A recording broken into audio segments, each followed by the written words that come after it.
আজকের সভার সভাপতি মহাশয়, মঞ্চে উপবিষ্ট আমন্ত্রিত অতিথিবৃন্দ ও আমার শ্রদ্ধেয় শিক্ষক মণ্ডলী, হযরত মুহাম্মদ সাল্লাল্লাহু আলাইহি ওয়াসাল্লাম ও শিক্ষা এই টপিকের উপর আলোচনার অভিপ্রায় নিয়ে আমি আপনাদের সম্মুখে দণ্ডায়মান।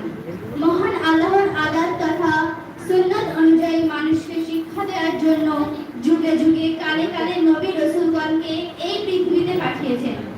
বস্তুত পৃথিবীর মানুষ যখন অজ্ঞতার অন্ধকারে পাপাচারের আবর্জনায় ভরাডুবি হয়ে পড়ে, তখন মহান আল্লাহ মানুষ জাতিকে অজ্ঞতার অন্ধকার থেকে জ্ঞানের আলোয় আলোকিত করতে ও মানুষকে পরিশুদ্ধ মানুষ রূপে গড়ে তুলতে যুগে যুগে কালে কালে পাঠিয়ে থাকেন।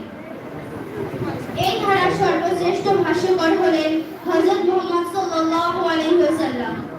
তাকে পাঠিয়ে মহান আল্লাহ ঘোষণা করলেন, অবশ্যই আল্লাহর পক্ষ